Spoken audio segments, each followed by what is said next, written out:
मेरे सभी को नमस्ते, नमस्कार, सैल्यूटेशन। लीजिए, ये जो मैंने सीरीज शुरू की है भागवत गीता का, जो कि इसका जीवन में बड़ा महत्वपूर्ण है। तो लीजिए, आज अध्याय 2 एंड पार्ट 5 से हम शुरू करेंगे। मुझे आशा है कि आपको पसंद आएगा। ये बड़ी सरल हिंदी में है। तो वैसे तो जो भागवत गीता है संस्कृत में है, लेकिन संस्कृत आजकल की इतनी भाषा नहीं है, उसको समझना भी मुश्किल है जब तक आपने स्टडी ना की हो। लीजिए, हम शुरू करते हैं। हे प्रथापुत्र अर्जुन, जो पुरुष इस आत्मा को नाश रहित, नित्य, आजन्मा और अव्यय जानता है, वह पुरुष कैसे किसको मरवाता है और कैसे किसको मारता है। और यदि तू कहे कि मैं तो शरीर के वियोग का शोक करता हूँ, तो भी उचित नहीं है, क्योंकि जैसे मनुष्य पुराने वस्त्रों को त्याग कर दूसरे नए वस्त्रों को ग्रहण करता है, वैसे ही जीव आत्मा पुराने शरीर को त्याग कर दूसरे नए शरीर को प्राप्त होता है। हे अर्जुन, तुम आत्मा को शस्त्र आदि नहीं काट सकते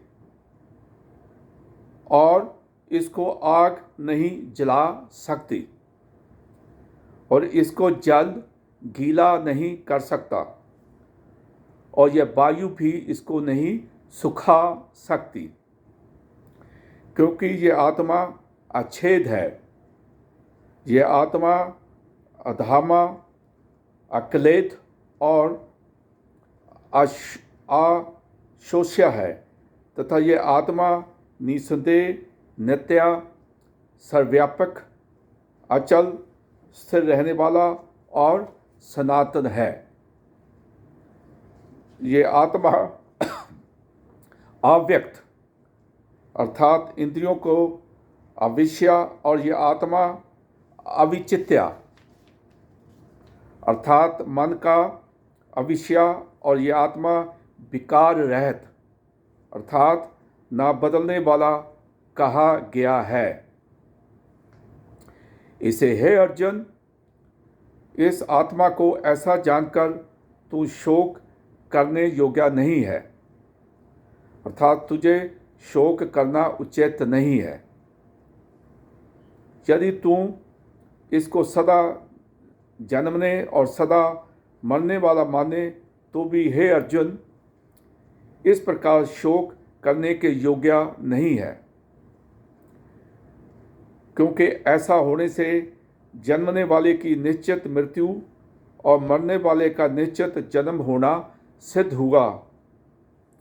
इससे भी तू इस बिना उपाय वाले विषय में शोक करने योग्य नहीं है। ये भीष्म आदि के शरीर मायामय होने से अनित्य है। इसे शरीर को लिए भी शोक करना उचित नहीं है, क्योंकि हे अर्जुन, संपूर्ण प्राणी जन्म से पहले बिना शरीर वाले और मरने के बाद भी बिना शरीर वाले ही हैं। केवल बीच में शरीर वाले प्रतीत होते हैं। फिर उस विषय में क्या चिंता है? हे अर्जुन, इस आत्म तत्व बड़ा गहन है,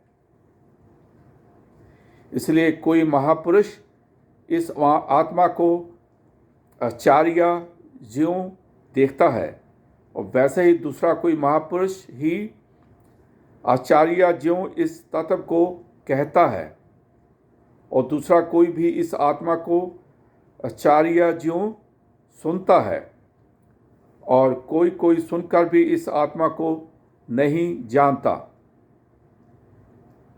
हे अर्जुन, ये आत्मा सबके शरीर में सदा ही आवध्या है। इसलिए संपूर्ण भूत प्राणियों के लिए तू शोक करने योग्य नहीं है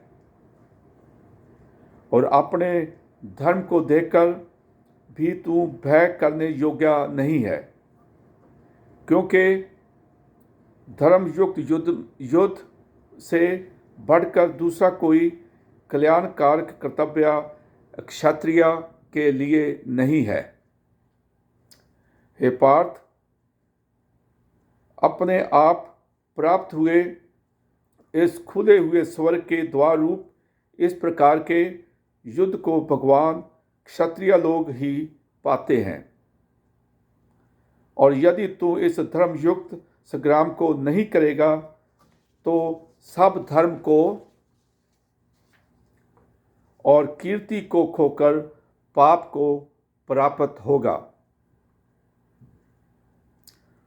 और सब लोग तेरी बहुत काल तक रहने वाली अपकीर्ति भी कथन करेंगे और वह अपकीर्ति माननीय पुरुष के लिए मरने से भी अधिक बुरी होती है।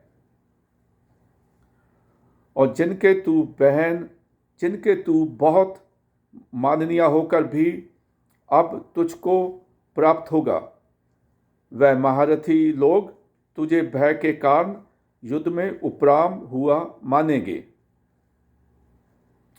और तेरे बैरी लोग तेरे समर्थ्या की निंदा करते हुए बहुत से ना कहने योग्य वचन को कहेंगे। फिर उससे अधिक दुख क्या होगा। इसे युद्ध करना तेरे लिए सब प्रकार से अच्छा है,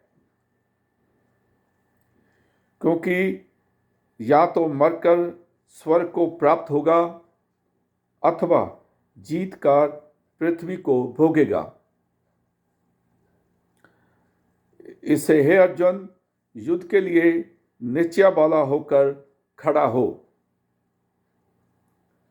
यदि तुझे स्वर्ग तथा राज्य की इच्छा ना हो तो भी सुख दुख, लाभ हानि और जय पराजय समान समझकर उसके उपरांत युद्ध के लिए तैयार हो। इस प्रकार युद्ध करने से तू पाप को प्राप्त नहीं होगा। हे पार्थ, ये बुद्धि तेरे लिए ज्ञान योग के विषय में कही गई और इसको अब निष्काम कर्म योग के विषय में सुन। जिस बुद्धि से युक्त हुआ तू कर्मों के बंधन को अच्छी तरह से नाश करेगा। इस निष्काम कर्म योग से आरंभ का अर्थात बीज का नाश नहीं है और उल्टा फल रूप दोष भी नहीं होता है। इसलिए इस निष्काम कर्मयोग का धर्म का थोड़ा भी साधन जन्म मृत्यु रूप महान भय से उद्धार कर देता है।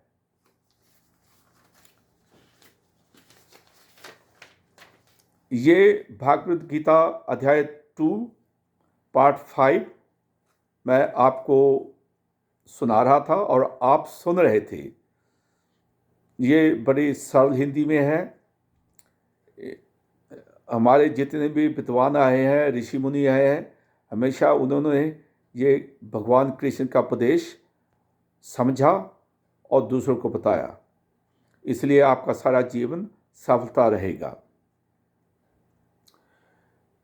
मैं तो टीनेजर था जब इंडिया को छोड़कर इस देश में आ गया।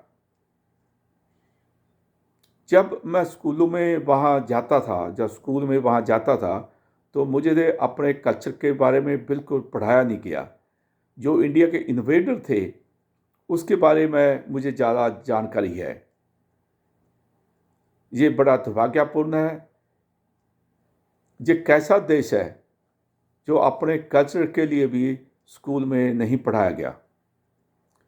ये ठीक है, 1947 में हमारा देश आज़ाद हुआ।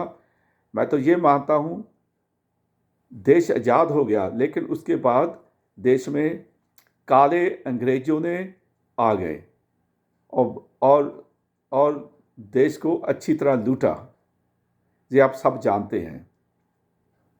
एनीवे, अब 22 फरवरी आ रही है, बड़ी नज़दीक है।